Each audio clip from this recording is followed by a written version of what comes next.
Baiklah, pada kesempatan ini kita akan membahas tentang subjek dan objek sengketa dari tata usaha negara.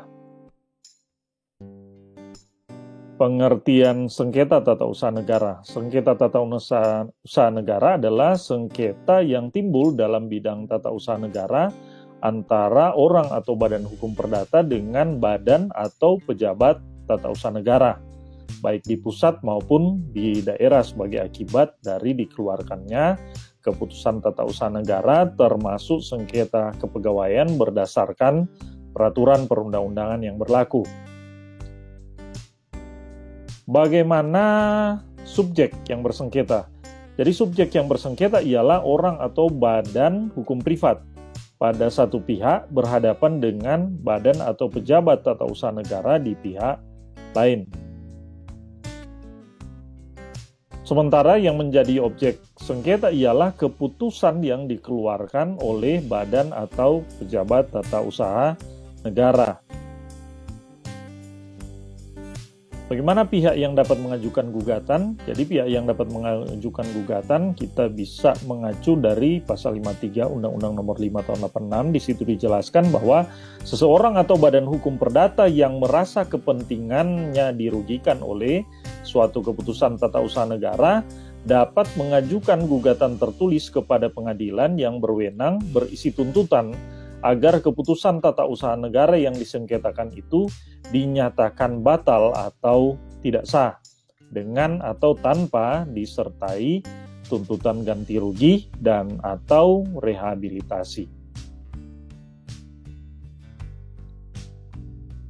Pihak yang tidak dapat mengajukan gugatan ke pengadilan tata usaha negara meliputi badan dan pejabat tata usaha negara.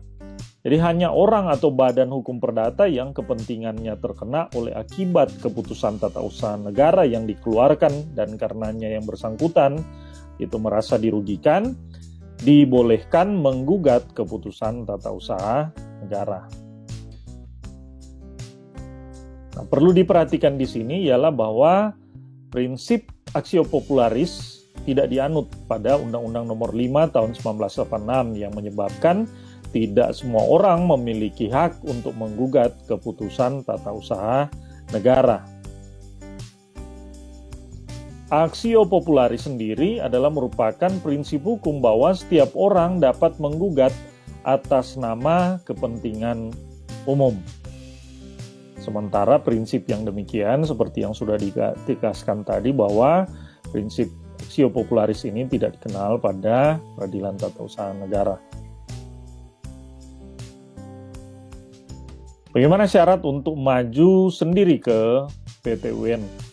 Yang pertama adalah orang harus sudah dewasa, yang kedua tidak sedang di bawah pengampuan, dan yang ketiga adalah tidak dalam keadaan pailit.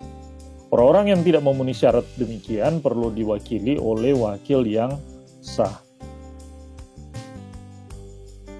Badan hukum perdata yang dapat berkedudukan sebagai pihak penggugat ialah badan atau perkumpulan atau organisasi atau korporasi dan sebagainya yang merupakan badan hukum murni dan tidak memiliki dual function.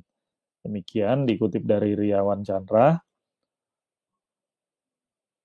Objek sengketa tata usaha negara, seperti yang sudah dijelaskan sebelumnya, adalah keputusan yang dikeluarkan oleh badan atau pejabat tata usaha negara. Nah, keputusan TUN dimaksud adalah suatu penetapan tertulis yang dikeluarkan oleh badan atau pejabat tata usaha negara yang berisi tindakan hukum tata usaha negara yang berdasarkan peraturan perundang-undangan yang berlaku, yang bersifat konkret, individual, dan final, yang menimbulkan akibat hukum bagi seseorang atau badan hukum perdata. Nah, perlu garis bawahi di sini adalah terkait dengan penetapan tertulis dikeluarkan badan pejabat tata usaha negara, juga tindakan hukum yang bersifat individual, konkret, individual, dan final.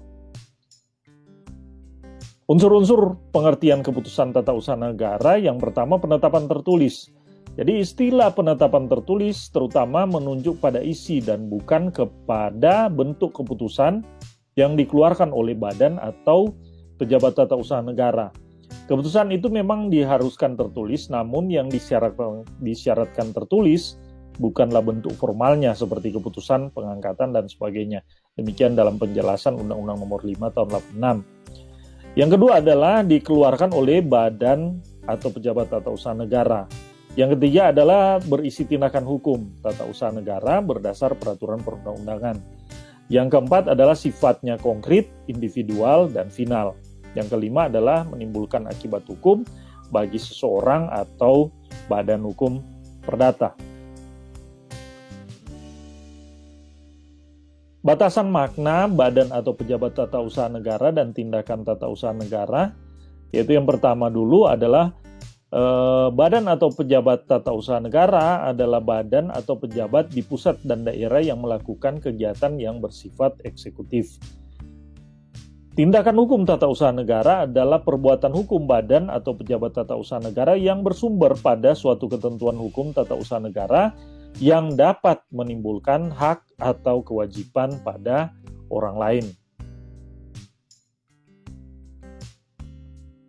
Sifat keputusan tata usaha negara yang dapat menjadi objek sengketa, yang pertama sifat konkret, artinya objek yang diputuskan dalam keputusan tata usaha negara itu tidak abstrak, tetapi berwujud tertentu atau dapat ditentukan. Demikian dalam penjelasan Undang-Undang 5 Tahun 86.